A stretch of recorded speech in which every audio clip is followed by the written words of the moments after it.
Okay, so we are going to talk about the Phoenix Suns. They are projected for 38.5 wins, putting them at 7th in the West. A rookie of note that they picked up is Jalen Smith. They picked up also Chris Paul, Jay Crowder, Langston Galloway, Etuan Moore, and Abdel Nader. And then they lost Ricky Rubio, Kelly Oubre Jr., Ty Jerome, Jalen LeKay or whatever, and Aaron Baines. There's no injuries to speak of, and their coach is Monty Williams. There you go. Oh, over under one more time as well. It is 38.5. So more than the Rockets. Yeah. By a couple. They're projected at 7, she said. So, right. Yeah. They're 4 games ahead of the Rockets.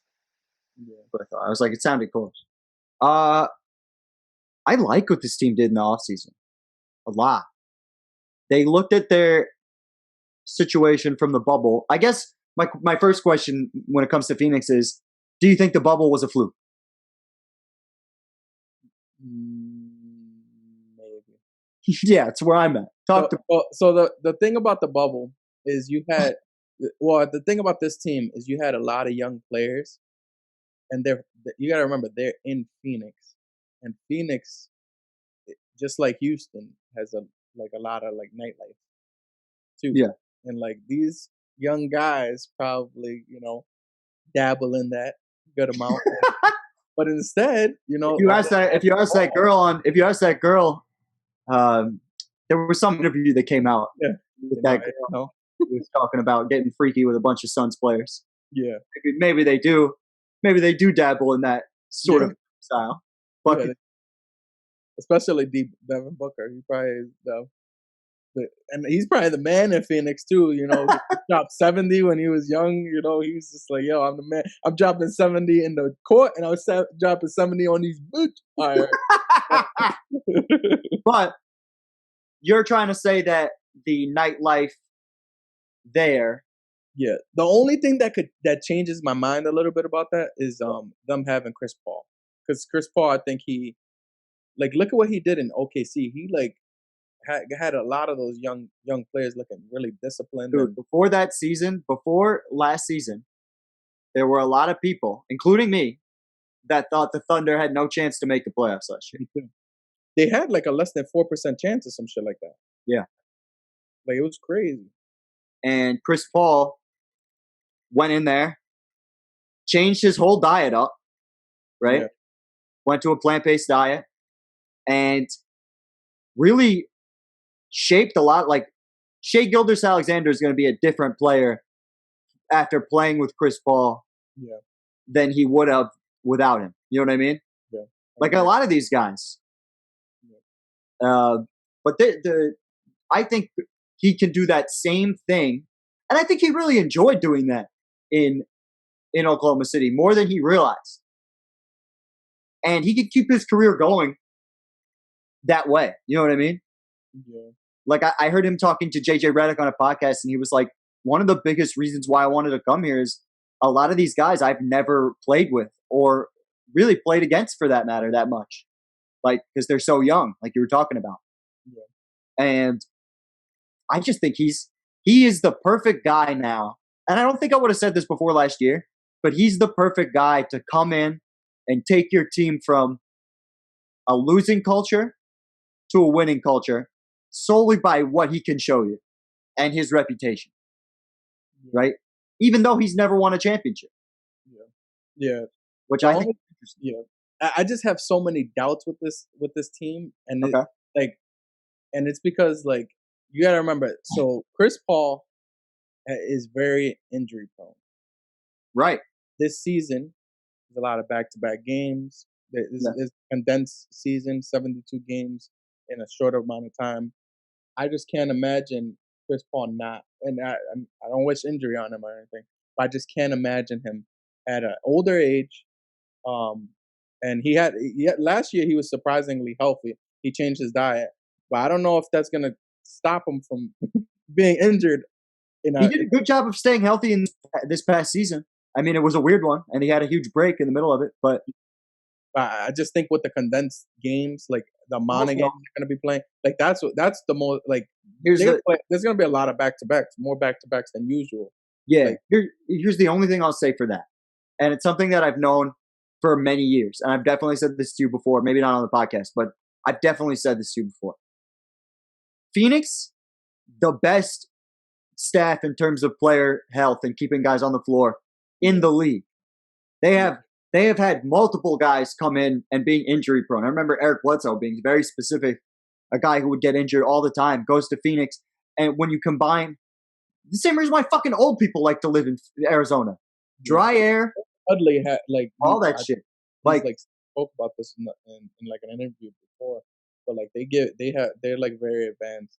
That too. That was the other thing I was going to say. When you combine the natural climate of the area and how advanced their medical staff is, I worry about that less here than with other teams. But I understand what you're saying about Chris Paul. It's definitely warranted.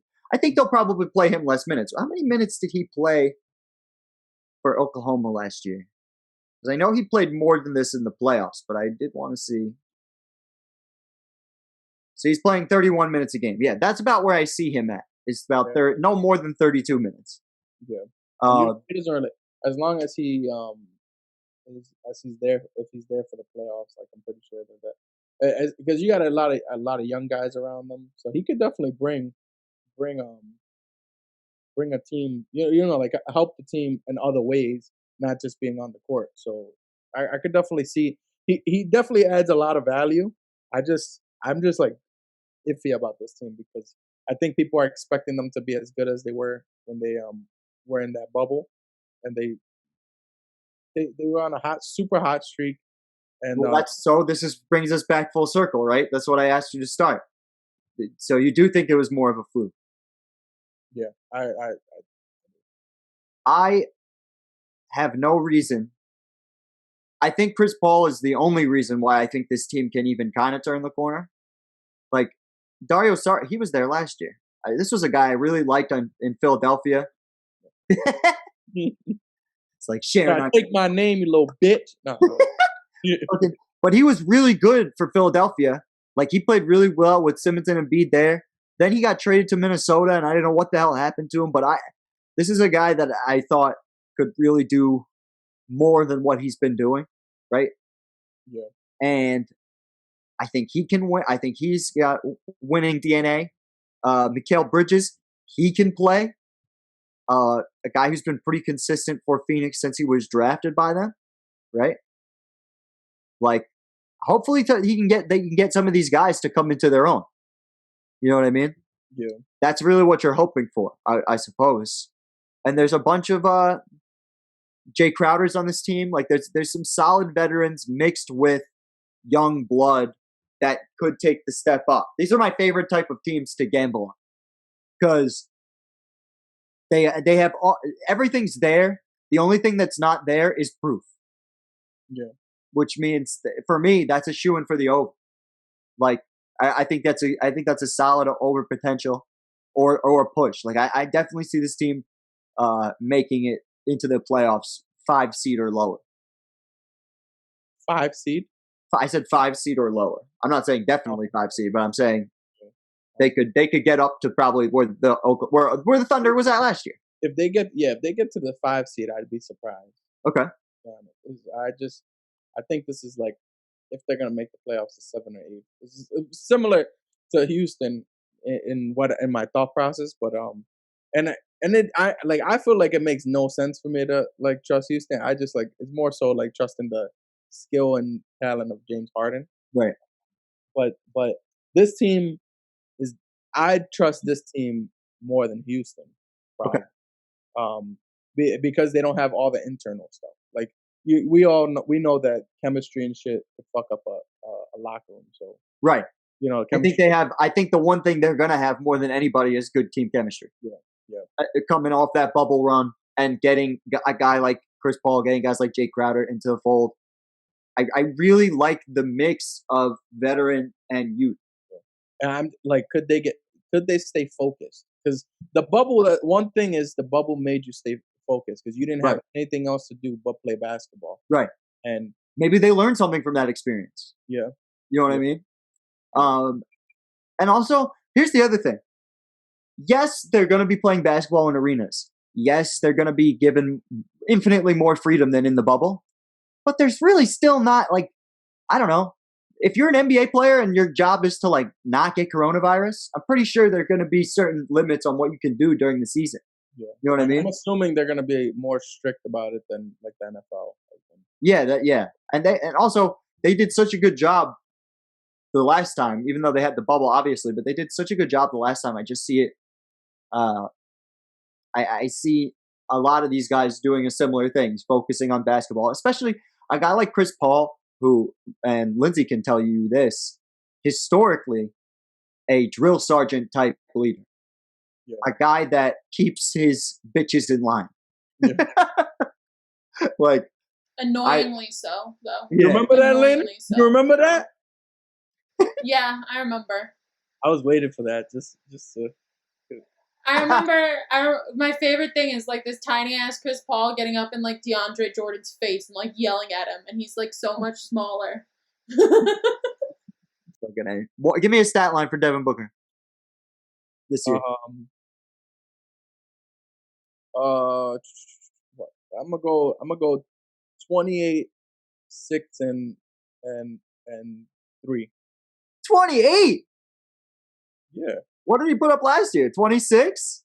26. Yeah. Okay. Yeah, I'm not wilding. No, it's just for me. I kind of look, honestly. I was thinking 24, right? Because he's in my head. You're gonna come down a little bit with more stars on your team and moving the ball around a little bit in a winning culture, right? Yeah. So ideally, he comes down a little bit, keeps the efficiency. Maybe he gets a little bit better from 3.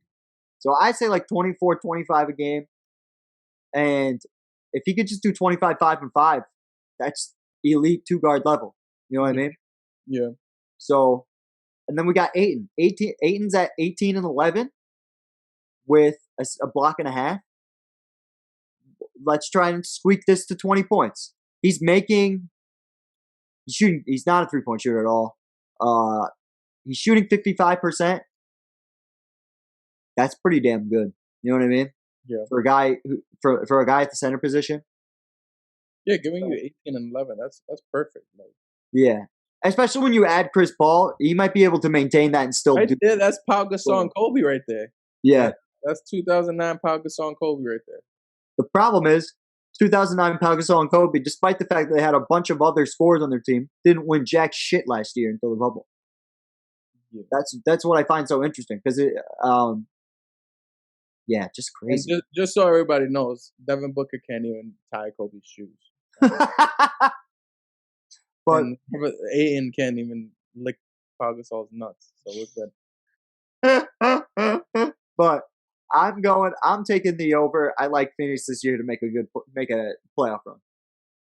I think the safer pick is the over as well. I would rather go over than I would trust. I would look at it as going over than more so over than under. But I definitely if we get to this point in March and you're like, oh, the Suns have hit a 10-game losing streak, I won't be surprised by that either. Yeah, like I don't 100% trust them. So yeah.